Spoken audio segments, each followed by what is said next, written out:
unaffiliated candidate. That's because the young lady that was had signed up and filed to run had to withdraw. Now all of a sudden, Pat Sykes was running unopposed. Friends in the Democratic Party, Republican friends, neighbors, coerced me into believing that yes, there needed to be some competition. We needed to highlight some things that just aren't going on right in this county is the way it's managed. So I had to petition, and thank you for those of you that helped. There were a lot of people here that helped me get 5,200 signatures. On that petition, by state statute, I had to petition as an unaffiliated candidate. I also have to run and will be on the ballot as an unaffiliated candidate. So when you go to vote, go all the way to the bottom and the back side. That's where I am. But I'm unaffiliated. I am endorsed by the Brunswick County Democratic Party. We just got an endorsement from Sierra Club. There are a number of other groups that we work with, but because of 501c3 issues, they can't do political endorsements, but they support what we're trying to bring about, and that's change. I'm not real good about attacking my opponent directly. I'd rather let her speak up and stick her foot in her mouth herself. And she's pretty good about doing that. The overdevelopment, the lack of infrastructure, the lack of protecting the people in the county, it comes up over and over and over. So I've spent the last 6 months going to commissioners meetings, planning board meetings, city council meetings, city planning meetings, both in Southport, Ocean Isle, Sunset Beach, trying to learn about the different facets of what's going on here. And it's not an easy task. You speak to your own elected official. Nothing is easy. But you have to have a balance, and you have to listen to your constituents. And that's the one thing that I think I can pretty soundly say that Ms. Sykes is not doing. The recent ETJ action that she had a full hand in, stepped up and pushed on the accelerator to get it through the legislature and get the ETJ ripped away from Southport. There was not one public hearing. And so every time someone on Nextdoor or someone writes a state court pilot editorial and then she responds, I was just reminded here recently that one of her recent responses is, well, I didn't know that we didn't have zoning that complemented Southport. That's her job. In fact, she pays a good number of people, good tax dollars, to have a professional planning department. And they are stellar. They're good. But every time they are tasked with bringing up a proposal for zoning changes, they come up and they hand it to the planning, because it's supposed to go to the planning board to see if there's a thumbs up or thumbs down. It's rejected. They go past the planning board, take it to the commissioners, and the commissioners say, oh no, I don't like that idea. How about if we do this? Instead of a traffic impact assessment that is stated at a state standard of 100 vehicles per hour, let's make it 200. That's my forte. Let's just double. Then you're removing the benefit it would have. So they reject what the professional planners that we pay for do, and they just reach in their pocket, bring out an idea that was probably paid for by someone else. I will be on the ballot in November. We do early voting sooner, but I'll be listed as an unaffiliated, running to try and change Brunswick County back to the middle of the road. We have to allow for growth, but we have to protect our citizens. We have to protect our environment, the habitats that are around us. That's what makes this place desirable. But on top of that, we have to have people that work as public servants, that work in the public utilities, that work as teachers' aides, or hospital and healthcare workers. So we have to have some affordable housing, not just what is called affordable housing, but we have to make it really happen. And I think Jonathan may speak to that a little more, but these are the things we're after. These are the things we think this county needs. And again, it's not to change Brunswick County, it's to bring it back to where it should have stayed. He's a developer of sorts. He's retired, he's moved to this area, and he said, I can't get the county government to talk to me about affordable public servant housing. He's giving us examples. Now, he's giving us a bunch of stuff we've got to look up. We've got to start doing our homework. But we have a paid planning department that understands this. They understand this kind of research, this kind of business proposals.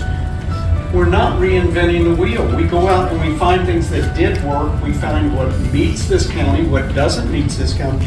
But we work towards that instead of saying, no, we don't need to talk about that, because our focus is someplace else. So it exists, it works. We're not even contemplating it. You're not going to fix everything at once, but you got to start working at a lot of little things to move in the right direction so that you don't have 10 immediate emergencies in front of you. We're running into a brick wall here, folks, and if we don't change it, it's going to be even more insurmountable.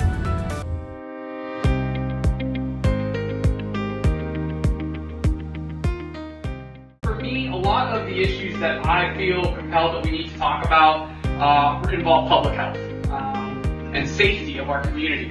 Right now we are experiencing three things that I think are vitally important that we need to address that are simply not being addressed. Or if they are, they're kind of being glanced at and then let go. Not real solid plans in place. The first one is water. The North Carolina State Constitution says that every North Carolinian has a right to clean air and clean water. Fairly simple stuff. Here in Brunswick County, as we've learned over the past few years, the clean water bit is a little bit tough to nail down. We've been dealing with these PFAS and Gen X issues for a few years now. And in Brunswick County, I live in Leland, so because of my address, I'm lucky enough to have clean, safe drinking water and clean water for my household now. So the stuff comes out of my shower, it's clean and safe. I'm very appreciative of that, but I don't think it's right that because my address is in a certain area that I should have access to clean water and other people shouldn't. It's a justice issue.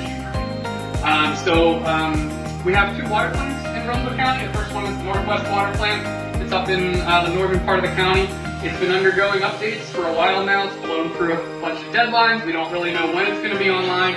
But when it does come online, it will filter reverse osmosis water to a lot of the county, which is great, which is what you need.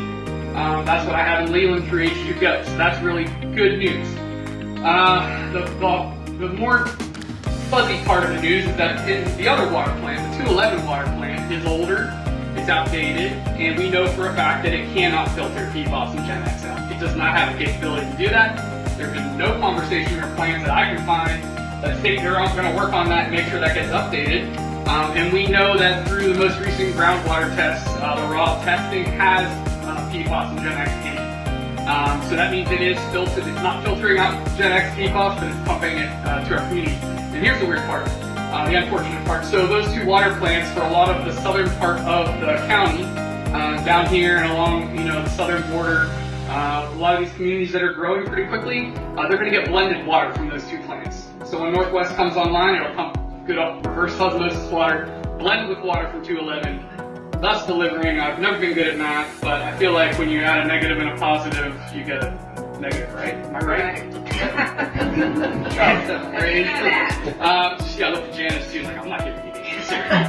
You didn't do your homework. So that's issue one. We really need a better answer about our water situation in Brunswick County. The second thing, healthcare. I spent almost a decade of my life working in the clinical healthcare environment, and it's vitally important, especially as we have a water situation that might be making people sick for a long period of time. And we just don't know the full effects of these chemicals, right? We have a serious healthcare crisis in our county where we don't have available services. I don't know if any of you have tried to get a primary care physician or anything in the past few years. It's hard. It's hard. It takes a lot of time to get that built out. And so we can't, the state of North Carolina is called a certificate of need state. I think there's like 10 states left in the country that have this law. It's kind of very peculiar. No one likes it. No one on the far right or the far left thinks this is a great thing. But you have to request from the state legislature a certificate of need to even propose building a new healthcare facility. and our commissioners have not done that. Our representatives have not done that. And we need a hospital badly in Brunswick County that will provide critical care and emergency services to this rapidly growing population. And the third thing that I'm really passionate about is housing. As someone who, I'm 43, I'll be 44 in November. When I bought my house, if I would have waited 2 more months, I wouldn't have been able to buy it. We have a housing crisis in the country, but also in Brunswick County, where because people are saying, one of our friends, Mike Forte, put this thing on Facebook yesterday, and it was kind of amusing, but he said that just a few people in the county have been listening to special interests, which I think is all of you. Other than like residents, I haven't really talked to anyone, so I'm pretty sure that you are the special interests he's talking about, are mad about development. And like Bob said, we can't stop development. That's not the goal. The goal is to put some sort of intelligent design around it so that we can make sure it's done properly, effectively, and with purpose for all of our communities. And right now, the bar is so low, it's basically at the point where you can propose something, it's going to get approved. Because there really are no rules that developers need to honestly follow in order to build a lot of the stuff they're proposing. When they brought the ordinances that were requested to be designed, I think it was for the tree additions, and the commissioners denied it. First they said, well, certainly the planning board had to have a reason to unanimously deny all of these really great ideas. But secondly, they said, why aren't we enforcing what we have? And the county staff person said, we have rules, but they have no teeth. There is nothing that we can really do to stop any of this stuff, and that's the problem. So it's really about good development and not just rapid development. It's going to grow. I mean, it's going to grow. And I'll kind of tee up Janice a little bit. Like we have to build more schools, right? Our schools are at capacity, or very close to it. They just passed this monstrosity project. Midway one, is that the right name? Yeah. Okay, so it's 3,500 units, bordered by 4 roads, one of which is 211, which we know is pretty much maxed out, even while they're expanding it. 3 of the other roads, 2 of them don't have plans or funding to be widened, made bigger, and the traffic study that was done before it was required, it was like 3,500 cars a day. So I mean, like, some crazy number, it was way over 200, but there's going to be no adjustment for that. There's no conversation about emergency evacuations or anything else. We're just going to put this stuff in, and that's what we really need to get under control. So yeah, the special interest that I work for is the people of Brunswick County. And this isn't like a partisan thing. I don't think I could do partisan politics. It's just too ick, as the kids say. But like, this is about people. And this isn't about what party we belong to or bigger ideologies about national issues. This is about our neighborhoods and our neighbors and the people that live here. So I hope, like Bob said, you guys are willing to give us a shot this fall.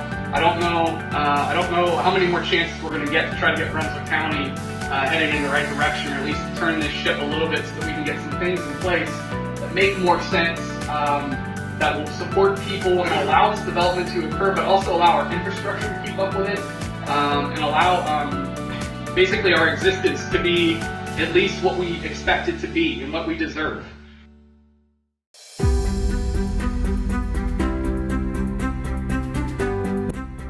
Good evening. I want to thank our host for the opportunity to meet with you tonight. Events such as this provide you with information about our campaigns and gives you a chance to ask us questions. It gives us the opportunity to ask for your vote and your financial support. Now, our opponents are raising large sums of money. My opponent, Mike Forte, has said that he was not accepting donations from developers. A check of his campaign financial report shows that he's welcomed over $41,000 from those developers. It's been said that money talks. Well, it must make some people listen also. Bob, Jonathan, and I have committed not to accept any donation from developers. We're committed to be accountable to each of you, not to donors with big bank accounts. Now, we know this is going to be a tough fight, but we will promise you this. 3 of us will fight like the third donkey on the ramp to Noah's Ark, and it's about to start raining. Let me share my vision for Brunswick County. I see a county where elected leaders value input from citizens rather than closed-door meetings with developers. It's time for a change. I see a county where elected leaders make decisions based on what's in the best interest of all communities.